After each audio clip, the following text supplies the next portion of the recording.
In the last video, we got the groundwork for our new pause system built. It worked, but there were a few issues. Foremost among them is we didn't fulfill one of our primary goals. We can pause the game and unpause the game with our pause manager methods, but those are simple toggle methods. If we want to temporarily pause something for a hit stop or boss stop effect, as described in the Masahiro Sakurai video, we'd have to build a secondary system to support that. I want it to be a feature included in this system. Beyond that, there are elements of the game that are not being paused, specifically our rain particles. Particle systems are not instances, so they can't really be deactivated.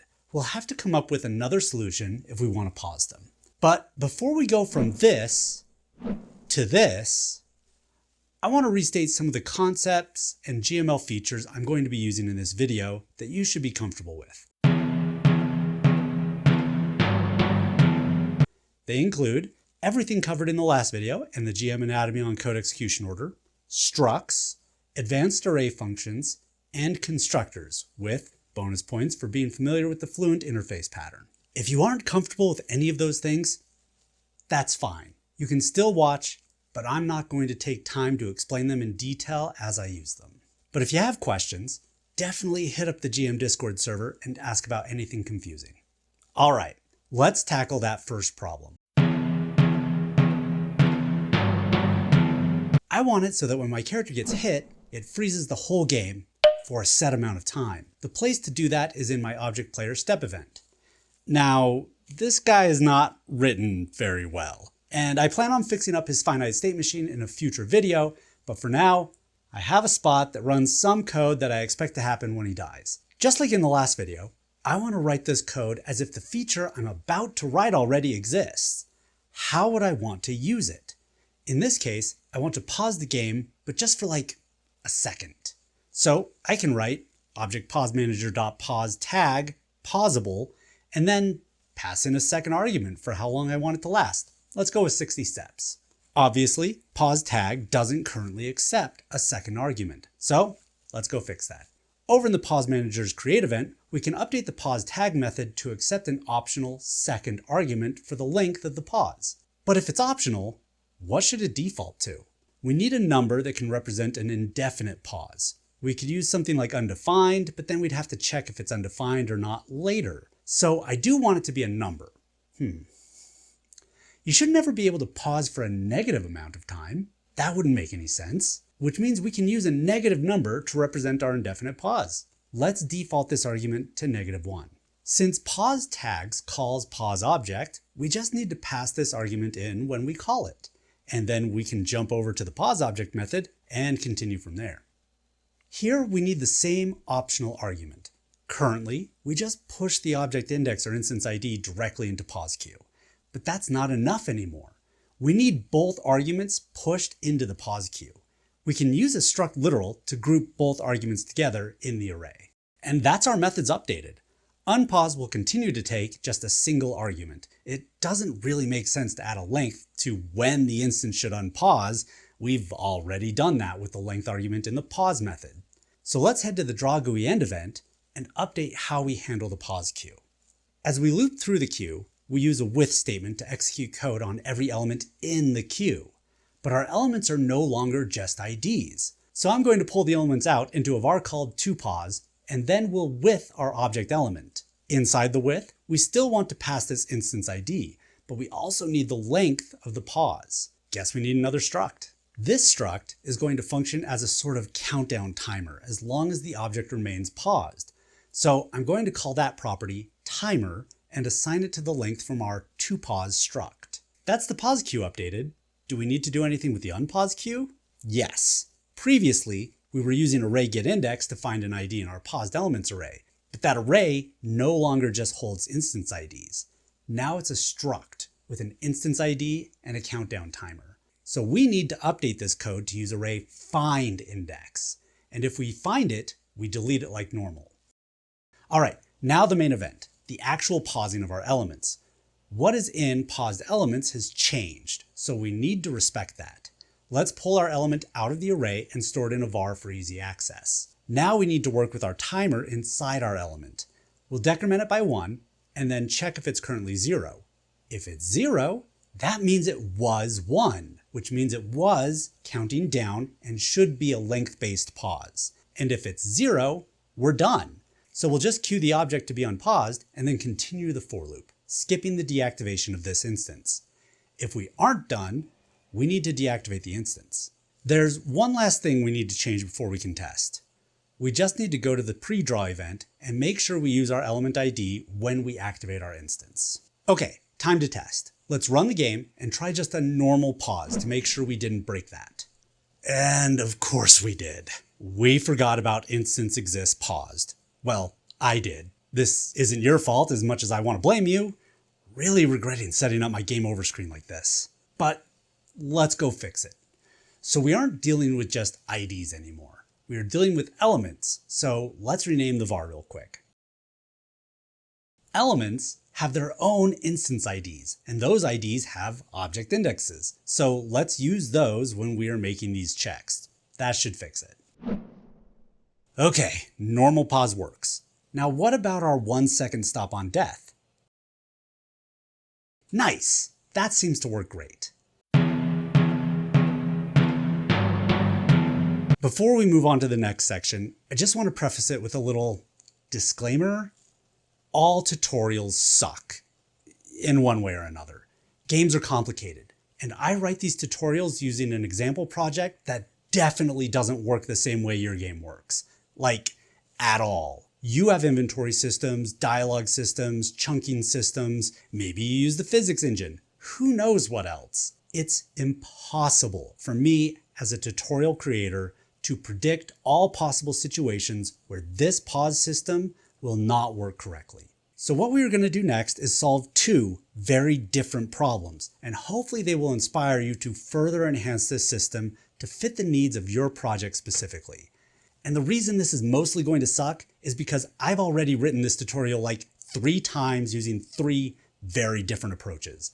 I can show you the solution I came up with, but showing you how to organically arrive at those solutions would probably add an hour or more to this already long video. So as much as I hate it, there are going to be some logical leaps we're going to have to make to get from point A to point B. I apologize, but hopefully it's still possible to follow along. All right, good talk. What do you think is going to happen if I get hit by a cannonball and then immediately pause the game?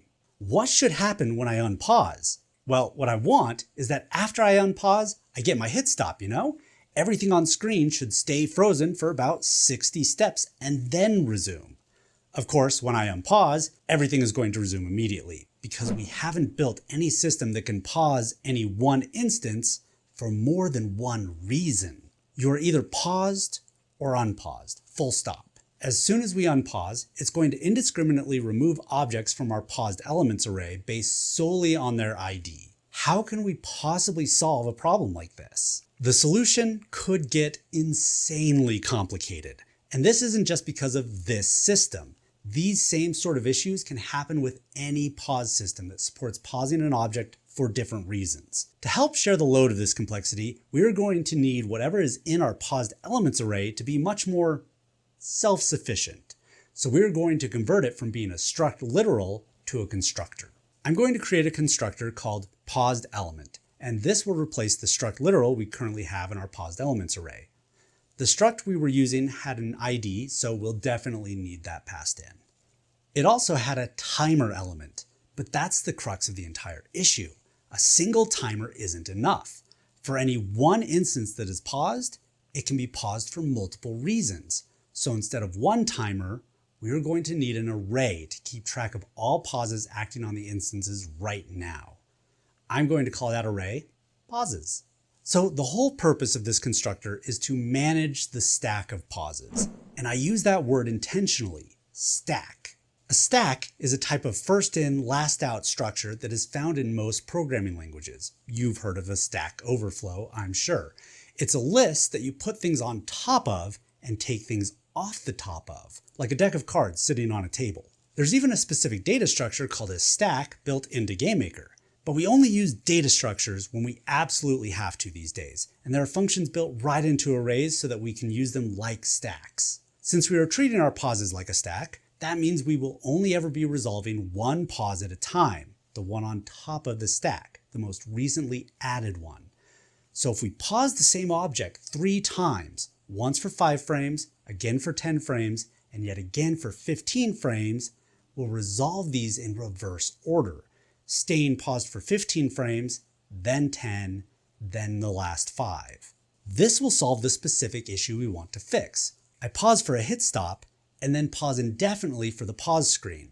And when we unpause the game, the hit stop pause will still be on the stack and will count down appropriately. Okay, so we've got a plan.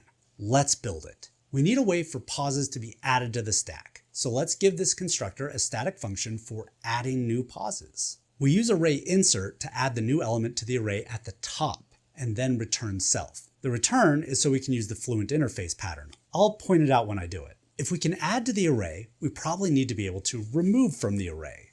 Let's add another static function called shift. Shift is the name of the array function that removes the first element in the array. So we might as well stay consistent with GM's naming convention.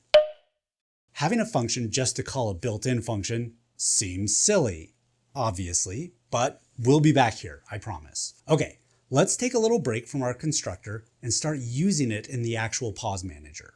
Back at the top of the drawGUI end event, we handle our new pause queue. We need to branch the code here, because if this instance is already paused, we want to add it to the top of the pause stack for that element. But if it isn't, we need to add a new paused element to the array. It's actually not too hard. In fact, we already have code that does exactly what we need. Let's just copy the logic from the unpaused queue handling and paste it up here inside our with statement. So if the index is not -1, then this instance is already paused. But let's handle the else first. If it isn't already paused, we want to push a new paused element into our paused elements array. It's similar to what we already have here. We just want to new up a paused element instead of using a struct literal. But what about our length? We need to add the first pause onto the stack, right? We can do that immediately after we new it up. That's why we return self from the add function. This chaining method pattern is what Fluent is all about. Now we can handle what happens if the instance is already paused. We just add a new pause to the stack. Next, we need to handle how unpausing works. Currently, if we say unpause this instance, it just removes it from the paused elements array. That's not good. We just want to remove the top pause from the element. This is pretty easy since we have our shift function. The last thing we need to do here is replace our timer management down in the deactivation loop. I'd like to be able to tell an element to update its own timers, and at the same time, report back whether it should be unpaused or not. So let's replace the timer decrement line and the if check with a call into the element to update itself. I want this function to return true if it should be unpaused. I'm going to call it update. Obviously, we haven't written this update method yet, and we will in a second, but we have a problem. Since unpausing something no longer removes it from our array and instead just shifts a pause off the stack of the paused element, we need somewhere to eject the struct from our paused elements array. And this is just the place. Our update functions will return true when there is no reason for this instance to remain paused anymore. So we should delete from the array, decrement our I, and then continue. One last thing, and then we'll be ready to test. Let's add that update function to our paused element constructor. This function is going to serve two purposes. It replaces our countdown check that was in the pause manager, and it returns true if the pauses stack is empty, false if it isn't. So that's our first stop. If the pause stack is empty, return true. If it isn't, we can decrement the top entry, index 0, and if that is equal to 0, shift that pause. Finally, since the shift itself changed the length of the pause array, we check one more time for the length and return true if it's 0 and false if it isn't. Now when we run, let's first make sure we haven't broken normal pausing. Okay, now let's get hit by a cannonball. Hit pause, wait for the rain to stop falling, and then unpause. Yes! We get about a second of delay before the game continues. Awesome. This is great, but it's getting harder to ignore the rain problem. I think it's time to tackle that. We have two options here. I could just let the rain keep falling while the game is paused. 100% valid. It's not going to hurt anything. I just removed the pausable tag from the particle manager, and there we go. But that's not going to teach us anything cool, is it? So let's pretend it's really important to me that the rain freezes while the game is paused. Particles aren't instances, so we can't pause them with deactivation. We pause them using the part system automatic update function. But how will the pause manager know when to use that function? And specifically, how to use that function for my particle setup? The answer is it doesn't. We need to make an exception. I said our ideal system would not require any code on pausable objects, but we're going to put code in the particle manager that specifically deals with pausing and unpausing. I don't like it, but it'll work, and hopefully there won't be too many objects in my project that need this. But we'll build a feature into our pause system to support as many as needed. In the particle manager, I'm going to add 2 methods. What I name these methods is going to be very, very important. It's going to establish a pattern that must be maintained for every object that needs to run code on pause and unpause. That sounds like a good name. Let's call them onPause and onUnpause. These methods are pretty simple. This object basically manages 2 particle systems, PS and PS behind. When we pause, stop updating those particle systems. And when we unpause, resume updating those particle systems. But now we need the pause system to use those methods. Let's make this the job of our PausedElement constructor. We need to do something I'm not often a fan of. We're going to use a function called variableInstanceExists. It can tell us if an instance has a specific variable defined. In this case, either an onPause or onUnpause method. That's why it's so important that we name these methods carefully. It's the method name that any object we want to interact with this system will have to use. Let's add 2 more variables to our constructor at the top to hold the references to these potential methods. I'm going to use a ternary statement to check if the method exists on the pause instance, and if it does, store it in our variable. Otherwise, I'll default to an empty function. A micro optimization here would be to add a static no-op, no operation function, and use that in place of our empty function declarations. With this, all paused elements that don't have an onPause or onUnpause use the same empty function instead of creating new ones every single time we create a new paused element. It's a minor thing, but we could be pausing hundreds of instances at once, so it's probably worth the small effort here. Now we have our methods that we can call regardless of if they exist on the instance or not. We just need to call them when appropriate. Our add and shift functions are the perfect place for this. When we call add for the first time, the pause array is empty. So if it's empty, this instance is just now being paused, and we can call our onPause method, and then add to the pauses array. Shift is going to be very similar. After we use array shift to remove from the pauses array, if it's empty, we're done being paused, and we can call our onUnpause method. I think we're ready to test. So cool. It freezes and resumes perfectly. I'd say this system is pretty much done, but of course in your project, there may be a myriad of things that still need to be tweaked and finessed to get everything working. Let's touch on just a few possible problems that you might encounter that I am not going to fix as part of this tutorial video.